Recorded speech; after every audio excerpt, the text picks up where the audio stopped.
sosial dan literasi yang inklusif yang telah disampaikan oleh Pak Gubernur. Saya mungkin akan menyampaikan dari sisi instrumen yang memang Kementerian Keuangan harus kelola, yaitu keuangan negara sebagai instrumen atau tadi sebuah kendaraan yang ingin mengantarkan, melajukan, dan membuka jalan bagi banyak yang tadi keinginan untuk aspirasi menciptakan ekonomi syariah sebagai terbesar di dunia. Maka tidak terhindarkan kalau mengundang Menteri Keuangan pasti ngomong tentang keuangan negara dan anggaran pendapatan belanja negara.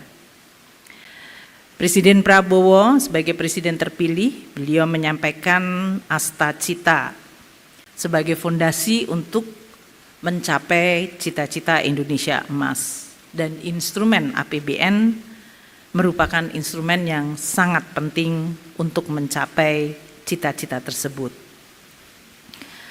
Kami ingin menyampaikan bahwa di dalam mendesain dan melaksanakan Asta Cita, substansi keadilan begitu sangat kental, dan itu adalah konsisten dengan ekonomi syariah. Kami menyampaikan saja dalam hal ini bahwa anggaran pemerintah pusat yang langsung dinikmati oleh masyarakat terutama kelompok bawah mencapai 1.333 untuk tahun ini. 2 hari lagi Bapak Presiden akan menyampaikan untuk tahun depan dan angkanya akan lebih besar sekali.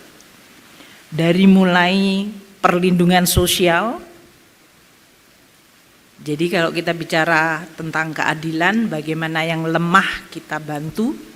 Kalau dalam bahasa syariah itu yang disebut menggunakan zakat, wakaf.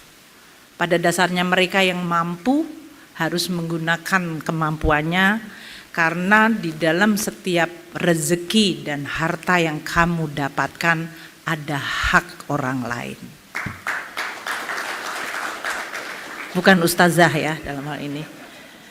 Tapi ini karena Menteri Keuangan juga dalam setiap rezeki Anda ada hak orang lain. Caranya hak orang lain itu diberikan, ada yang melalui zakat, ada yang melalui wakaf, ada yang melalui pajak.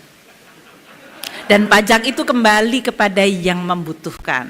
Kami sampaikan 10 juta keluarga tidak mampu diberikan program Keluarga Harapan. Bahkan diberikan tambahan sembako untuk 18 juta keluarga. UMKM yang belum mampu kita berikan akses tadi. Jadi itu adalah akses kapital. Dengan kita tahu kemampuan untuk membayarnya yang terbatas, maka diberikan subsidi terhadap beban biaya dananya. Itu bisa distrukturkan secara syariah.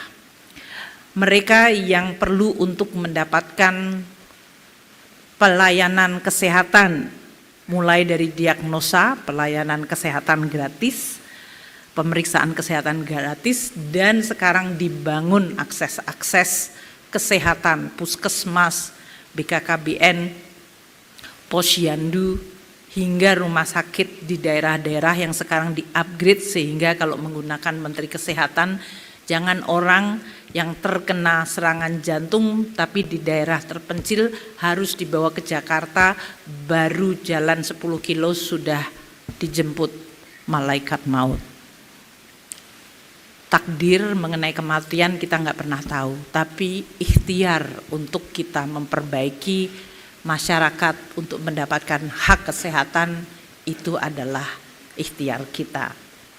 Pendidikan, Bapak Presiden sekarang sudah mulai membuka sekolah rakyat. Rakyat yang kemarin saya kebetulan datang, dari mulai orang tuanya pemulung, pekerja harian yang tidak memiliki pendapatan, anaknya kemudian mendapatkan sekolah, diasramakan, dan mendapatkan pendidikan dengan kualitas yang baik serta bimbingan keagamaan. Itu adalah semuanya tadi hak dari rezeki yang kamu miliki untuk orang lain. Di bidang pertanian dan energi, Presiden juga menyampaikan mengenai ketahanan energi dan pertanian pangan. Tidak ada negara yang mampu menjaga kedaulatannya dan memakmurkan rakyatnya apabila tidak mampu memenuhi energi dan pangan. Dari mulai memberikan subsidi pupuk kepada petani yang paling membutuhkan, alsintan, bibit, hingga perluasan. Itu yang kami sampaikan sebagai instrumen APBN untuk mewujudkan keadilan. Secara substansi itu adalah ekonomi syariah. Namun kami juga terus akan mendorong berbagai instrumen yang memang sifatnya spesifik.